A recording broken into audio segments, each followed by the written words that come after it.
नमस्कार, स्वागत है आप सभी को आपके अपने इस यूट्यूब चैनल पे। इस वीडियो में बात करेंगे मिथिला यूनिवर्सिटी के बीएड फर्स्ट ईयर वाले छात्र छात्राएं जिनको तलाश थी फर्स्ट ईयर वर्ष 2020 में जो एग्जाम हुआ था उनके कोर्स 5 जिसका नाम अंडरस्टैंडिंग डिसिप्लिन एंड सब्जेक्ट है।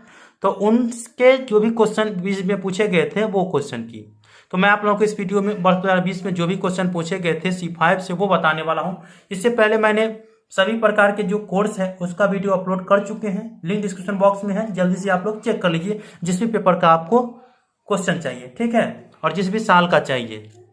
तो देखिए आप लोगों को इंस्ट्रक्शन भी मैंने प्रत्येक वीडियो में बताए थे कि अगर आप बीएड फर्स्ट ईयर में है तो C1 होगा जो कि थ्योरी पेपर 80 मार्क का होगा, प्रैक्टिकल कॉलेज की तरफ से 20 मार्क होगा। C2 में भी 80 मार्क का थ्योरी पेपर होगा जिसका एग्जाम आपको सेंटर पर देना पड़ेगा और 20 मार्क का प्रैक्टिकल कॉलेज की तरफ से होगा। C3 में भी वही बताए थे कि 80 मार्क का थ्योरी पेपर 20 मार्क प्रैक्टिकल का होगा, ठीक है। C4 में वही बताए थे कि 40 मार्क का थ्योरी पेपर होगा और 10 मार्क प्रैक्टिकल की तरफ से होगा।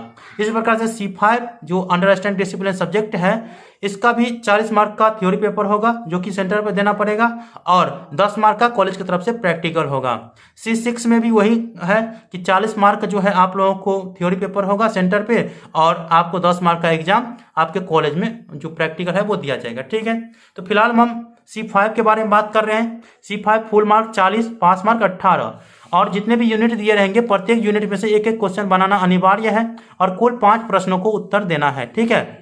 तो 5 क्वेश्चन का आप लोगों का उत्तर देना है। यूनिट 1 में देखिए कितने क्वेश्चन दिए गए हैं और कितने क्वेश्चन को बनाना है। ये तो पता है कि प्रत्येक यूनिट में से किसी एक प्रश्न को तो जब बनाना जरूरी है। आप जितना भी बनेगा 5 क्वेश्चन जो है आप लोगों को देना ही पड़ेगा आंसर। आप जिसमें से दीजिए, किसी में से 1 लीजिए, किसी में से 2 लीजिए, किसी में से 3 ले लीजिए, ठीक है। इस प्रकार से आप बना सकते हैं।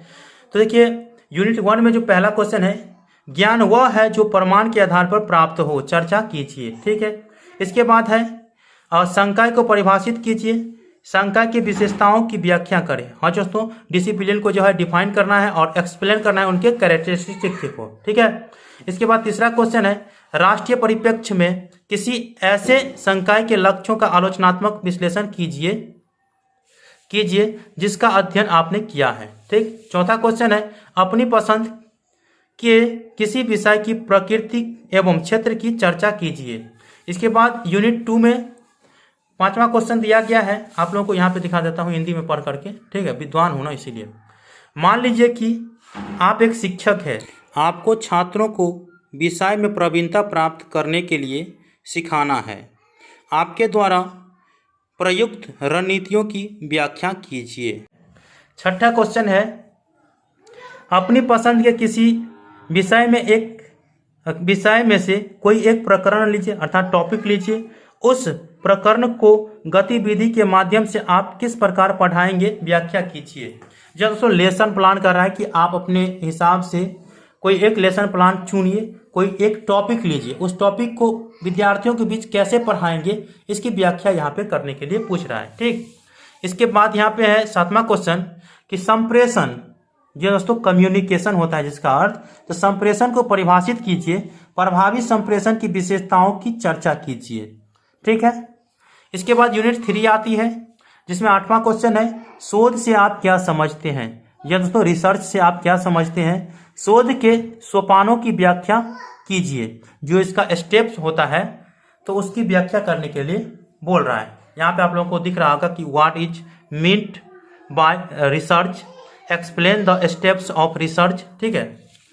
इसके बाद 9वां क्वेश्चन है कि प्रदत्तों के संकलन हेतु प्रश्नावली एक प्रभावी उपकरण है। इस कथन के आलोक में प्रश्नावली की अवधारणा एवं विशेषताओं की व्याख्या कीजिए, ठीक है।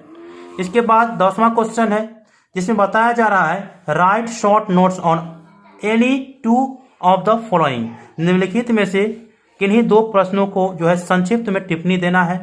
देखिए ए में दिया गया सूचना अर्थात इंफॉर्मेशन पे टिप्पणी दीजिए, या जो रेफरेंस है अर्थात संदर्भ सूची है उस पर टिप्पणी कीजिए, या जो यहाँ पे देख सकते हैं कि सोशियो कल्चर और कॉन्टेक्स्ट ऑफ सब्जेक्ट अर्थात विषय का सामाजिक सांस्कृतिक संदर्भ, ठीक है। तो इस पर आप लोगों को देना है। तो किन्हीं 2 पर आप लोगों को संक्षिप्त में उत्तर देना है। तो दोस्तों इस प्रकार से मैंने जो C5 थी उसका मैंने क्वेश्चन बता दिए जो वर्ष 2020 में पूछे गए थे।